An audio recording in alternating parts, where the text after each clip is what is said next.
Para que vocês tenham, eu gostaria de mexer um pouquinho na cabeça de vocês e dar um exemplo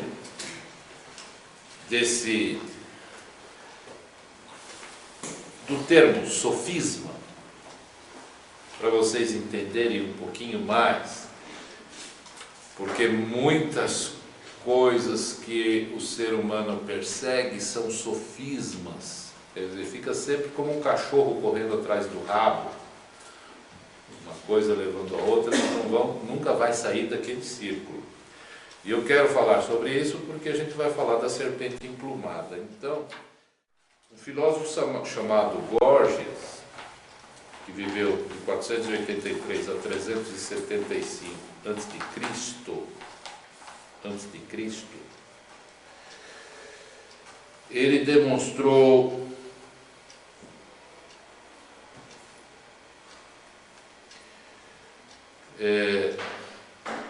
na obra que ele escreveu, ele procurou demonstrar na obra dele sobre o não ser. Então, vamos ver o que ele demonstrou. Presta atenção.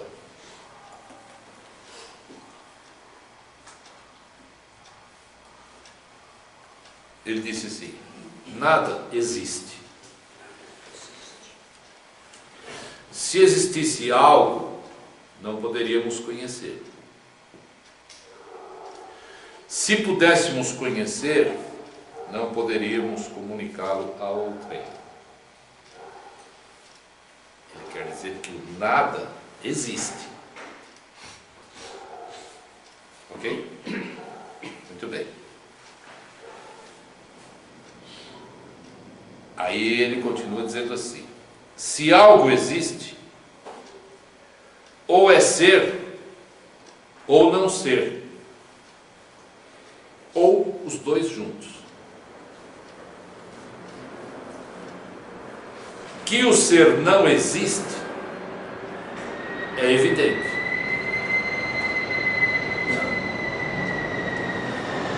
Que o ser existe, se existe, é eterno, criado ou ambas as coisas. Se é eterno, é infinito.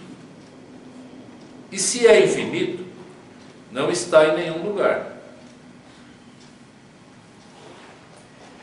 Se em nenhum lugar, não existe. Criado também não pode ser, pois para isto seria necessário que o fosse do ser ou do não ser. Do não ser não pode vir, pois o não ser não pode gerar. Do ser também não, pois o que já existe não precisa ser gerado. Portanto, nada existe. Se existisse alguma coisa, não poderia ser conhecida. O mundo real não é o que a razão pensa dele. Com a razão, pode-se pensar o que existe ou o que não existe, o real ou a fantasia. Pode ser que tudo o que se pensa não passe de fantasia, imaginação. Conclui-se que o ser não é pensável. Se fosse possível conhecer, não seria possível comunicá-lo a outros. Como se comunica a outros o que se conhece? Pela linguagem, não é? E o que é a linguagem? Um simples ruído, não é? Muito bem. Então, como se pode fazer do ruído um meio para conhecer o que não é ruído? Assim, como o visível não pode tornar-se audível, e vice-versa, assim o ser, pois que subsiste fora da razão, não pode transformar-se em palavras. Perceberam? Perceberam que existe mais pessoas e sempre existiram mais pessoas com uma mente mais penetrante nos mistérios? Então, por isso que muitas vezes vocês não conseguem transformar em palavras o que vocês recebem do não ser. Entendeu? Do não ser físico que vocês recebem do não ser. Não há como é que nós podemos, nessa altura da caminhada de vocês, tentar explicar a natureza de Deus? Percebem? Então, nós estamos numa dimensão que formaliza sempre conceitos ilusórios, fantasias, conceitua e conceituou Deus de acordo com o que ele pensa, sente como material humano, com a mente humana, ou seja, com a serpente do pó. A serpente emplumada significa o não ser, o que não é visível, o que não está sujeito a tempo nem espaço. A tua alma real é a serpente emplumada. A tua alma manifesta é a serpente do pó. É a serpente que está no pó. É a maldição das encarnações físicas. Então a tua alma, quando está no plano físico, representa a serpente do pó, a ilusão.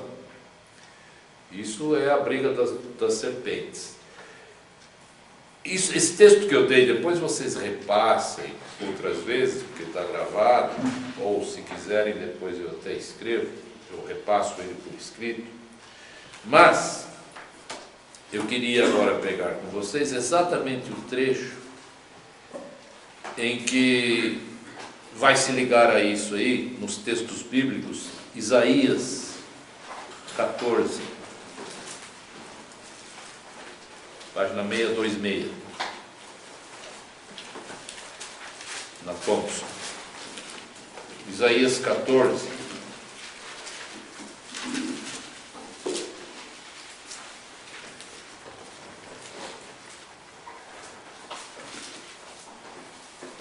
Agora presta atenção.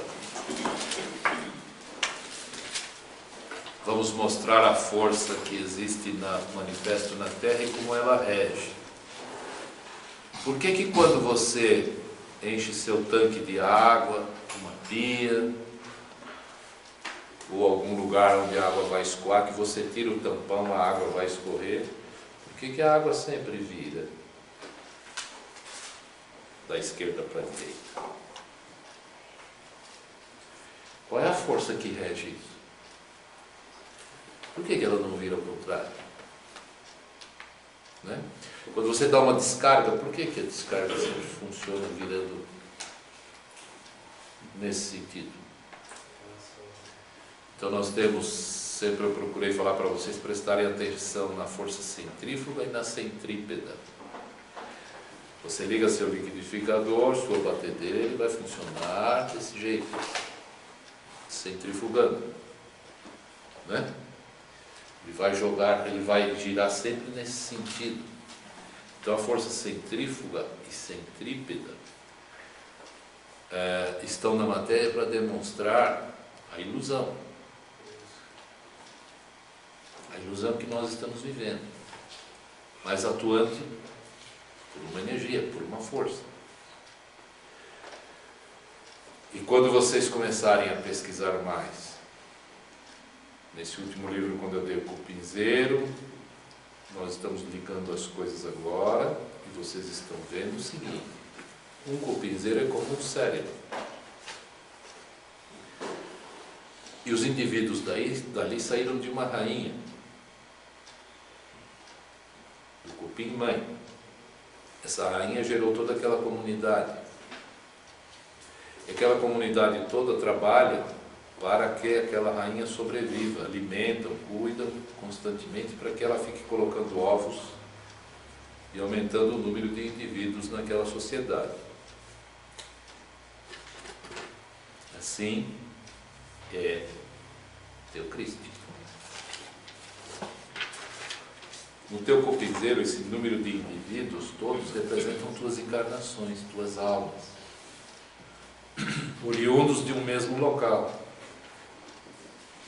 Estão entendendo? Essas almas que estão interligadas, quando eu falo tuas almas, eu estou querendo dizer assim, não é você especificamente, estou dizendo todos os indivíduos, assim como todos os indivíduos daquele cupinzeiro estão interligados, você está interligado com almas que te cercam. Nós estamos. Todas as almas, as pessoas que estão nos cercando, são como pertencentes ao mesmo cupinzeiro. O que eu quero dizer? Maior reflexão é preciso nisso. As pessoas que são teus vizinhos, os que se relacionam, não estou falando parentes, não. Os que são teus vizinhos, os que se relacionam com você, porque tem indivíduos do cupinzeiro que estão no mesmo cupinzeiro que às vezes não vai cruzar com o outro, que está do outro lado do cupinzeiro. O cupinzeiro muitas vezes tem vários metros dentro da terra e são milhares ou milhões até de indivíduos, depende do tamanho do cupinzeiro. E um não vai ver o outro. Pode passar a vida inteira de um cupim que nunca ele vai se encontrar com o outro, mas foram gerados pela mesma fonte. Entenderam? Observem como é curioso essas ligações de almas. Pessoas que às vezes você nunca cruzou, não conhece, mas partiram da mesma mãe, da mesma geradora, da mesma alma mãe. E as que estão ao teu redor, vivendo nesse mesmo cupinzeiro, nessa mesma sociedade, você precisa entendê-los. E por que acontecem coisas no dia a dia com você? Porque são exemplos. Quando uma pessoa tem um determinado ato ou atitude com você que às vezes te causa uma impressão não agradável, aquilo é exemplo de aprendizado, de evolução. A mulher que você escolheu, o homem que você escolheu para viver com você, ou teu pai, ou tua mãe, ou teus irmãos, ou teus amigos na escola, ou no serviço, etc. e tal, por uma direção superior, todos pertencem e estão no teu cupinzeiro, fazem parte do teu cupinzeiro, embora estejam distantes, assim como um cupinzeiro tem lá um que vive no polo oposto do cupinzeiro, né? No lado oposto. Mas todos estão interligados. Peguem isso como aprendizado. Por isso que os textos tentaram explicar que somos todos irmãos. Era isso que ele estava querendo dizer, dando uma profundidade maior. Então veja que curioso. Muitas vezes o cupim daqui, quando cruza com o cupim que está no outro lado ali, não vai muito com a cara dele. Entenderam? Mas saíram do mesmo local.